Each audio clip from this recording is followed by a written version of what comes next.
Okay, so our small intestine is an organ that literally dictates the health of our body. Okay, so I want to teach you guys a little bit of a couple tidbits here and there to help you to better understand your body and how it works. So, your small intestine, okay, let's back up.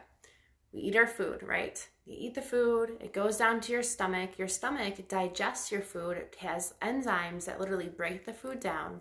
And then if you have, carbs and sugars and starches, your pancreas is then sent that food, and that breaks it down and levels out your blood sugar level or spikes your blood sugar level, and then everything combines and goes into your small intestine.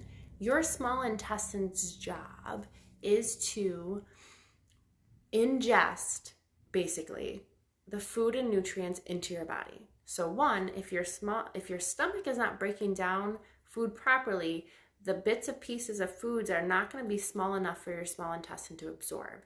So having digestive enzymes, if you feel like you're somebody that doesn't always digest your food right, is a really helpful thing. I have, we do Essentialzymes4 for Young Living for food. There's also Essentialzymes, which is one that focuses on carbs and starches, and you can take that supplement. It's literally just plants, but it's going to help aid in your digestion. Also, what was I going to get to? Breaking down your food, etc. If you're somebody that really reacts to like dairy and acidy foods, gluten and those things, we have a supplement called Allerzyme, which has more of those digestive enzymes for those foods in that supplement. You can take those with those foods. When you eat your food, make sure that you eat your vegetables first. What you're doing when you're eating your vegetables first is you actually are helping your body to digest your foods better, because vegetables have natural enzymes in that. So instead of taking that piece of meat first or that carb first, eat your vegetables, so then your stomach is more in line to break down food better for you, so then you can digest the rest of your food better. Okay, so always eat your veggies first, okay? Or eat some of them, you don't have to finish them, and then eat some other food and, incorporate that. So it's a really good tip. Also, before you eat, don't drink a ton of water. Okay, if you drink a ton of water right before you eat, you're actually washing a lot of those digestive enzymes out of your stomach and down into your digestive tract. So sip your water if you're going to sip it, but do not have a lot of water before you eat. You can have the water after you eat, but tons of water right before you eat actually hinders your digestive tract. Okay, so we digest the food, we break it down, and then we get to our small intestine. Our small intestine's job, we have these little finger things, they're called villi, and it literally absorbs your food into your bloodstream. This is your bloodstream, this is your digestive tract, okay? And that is what your small intestine does. If your small intestine is not working properly, you get bloat, you can have skin issues like eczema, psoriasis, all those things, really dry skin. You can have headaches, you will get constipated or have diarrhea. And you can feel really, really fatigued and really tired after you eat.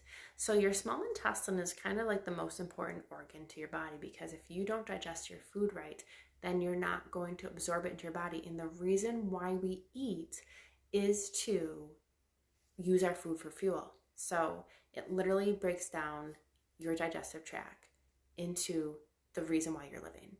So a lot of people will, I'm teaching you this because one, I want you to understand that we're eating for fuel. So think about it. Foods like sugars and heavy carbs like breads and stuff are really hard for your body to break down, and it's actually really hard on your small intestine. So the primary foods you should be eating are vegetables, grains that are whole grain like quinoa and wild rice, and you can have meats and then some fruits. But the other foods, the processed foods, the sugary foods, those things are really, really hard on your small intestine. Acidic food like fried food and stuff are very hard on your small intestine. And if your small intestine is overloaded, it will inflame. And if it's too inflamed, nothing can go through to the bloodstream. So what does that mean? You're going to digest your food and maybe not even absorb it into your bloodstream and just poop it out. So why did you eat? So that's why eating proper food is really good for you. Everybody's going to have their moments where they eat bad food and they don't, stay on track. But your primary focus should be you're eating to supply your body for nutrition. A lot of people have headaches and feel tired and have thyroid issues and hormone issues and digestive issues and all that stuff. And it all has to do with what you're eating. The biggest thing also is keeping your body at a proper pH. So with me, like I use Alkalime. It's a young living supplement and I do it a couple times a week and it keeps me from being too acidic. So foods like nightshades, gluten, sugar, carbs, coffee, caffeine, processed foods, all those have really high acid levels. Your stomach is actually acidic, which is why heartburn happens so easily. Your pancreas is actually acidic, but your small intestine is alkaline. And if it has too much acid coming into it, it's going to bloat, it's going to inflame, and it's not going to work so good for you. So eating vegetables are very neutral. Most of the vegetables are very alkaline, and so are, greens, and some fruit are alkaline. You can actually Google what foods are alkaline and which ones are acidic, but having a diet that has a balance of acidic and non-acidic is a healthy function, and it's going to help the small intestine be off. So if your stomach is really bloated and ouchy and you feel like you're not absorbing your food right, Google, and I would do it for you, but I want you guys to be your own advocates too. Google foods that are alkaline, so then you can kind of help yourself on your own. That's the purpose of like learning these resources. Or you can get the Alkalime, which I take a couple times a week, and even if my stomach is bloated and I feel really funky after a meal, I'll put a little bit in my drink and drink it, and it just rebalances my pH. The idea is, understanding the function of your body. So if you feel really tired after you eat, you're probably not breaking down your food right, so you probably need a digestive enzyme. If you feel really acidic or you feel really inflamed, you're too acidic. You need to balance your pH. If you're constipated, you're not getting enough fiber and your small intestine is not probably working well. So digestive enzymes.